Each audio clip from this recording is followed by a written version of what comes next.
সুয়াইদায় ধর্মীয় দ্রুজ সংখ্যালঘুদের রক্ষার অজুহাতে ইসরায়েল সিরিয়ায় হামলা চালিয়ে থাকতে পারে, যাতে অন্তর্কালীনবর্তী প্রেসিডেন্ট আহমেদ শারার নেতৃত্বাধীন সিরিয়া সরকারকে উৎখাত করা যায়।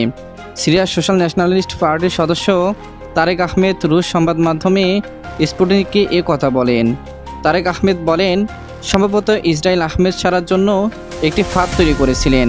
তারা তাকে একটি খুব আশাবাদী ভবিষ্যৎ দেখিয়েছিলেন, প্রতিশ্রুতি দিয়েছিলেন যে শান্তি চুক্তি স্বাক্ষর করলে সব কিছু ঠিক হয়ে যাবে। তিনি বলেন, ডোনাল্ড ট্রাম্প তার সঙ্গে দেখা করেছিলেন এবং অনন্য প্রতিশ্রুতিও দিয়েছিলেন, তাই সারা স্বাচ্ছন্দ্য বোধ করেছিলেন। তিনি ভেবেছিলেন যে তিনি সেনাদের সুয়াইদার প্রদেশে পাঠাতে পারেন এবং ফাঁদে প্রবেশ করতে পারেন। এখন ইসরায়েলের কাছে কেবল সুয়াইদায় নয়, দামেস্কেও বোমা হামলা চালানো এবং তার সৈন্যদের বিরুদ্ধে লড়াই করার সুযোগ রয়েছে। এর আগে বুধবার সিরিয়ার রাজধানী দামেস্কে একাধিক শক্তিশালী হামলা চালিয়েছে, যার মধ্যে প্রেসিডেন্ট প্রাসাদের কাছে সিরিয়ার প্রতিরক্ষা মন্ত্রণালয়ের ভবনও রয়েছে।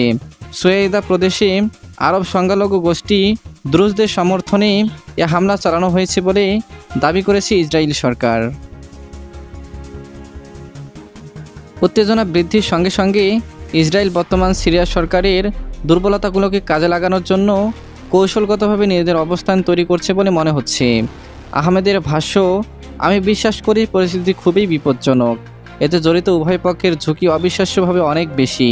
এই রাজনীতিবিদ সতর্ক করে বলেন, ইসরায়েলের পদক্ষেপগুলো সংগ্রামরত সিরিয়া সরকারকে আরও অস্থিতিশীল করতে পারে এবং সিরিয়ার অভ্যন্তরে ক্ষমতার গতিশীলতা পুনর্গঠন করতে পারে। তিনি আরও বলেন, এই উন্নয়নগুলো আঞ্চলিক নিরাপত্তার জন্য সুদূরপ্রসারী পরিণতি বয়ে আনবে। আহমেদ বলেন, এটি ক্ষমতার একটি সিদ্ধান্তমূলক পরিবর্তনের দিকে পরিচালিত করবে নাকি অঞ্চলটিকে আরও বিশৃঙ্খলার দিকে নিমজ্জিত করবে তাও দেখা যাবে।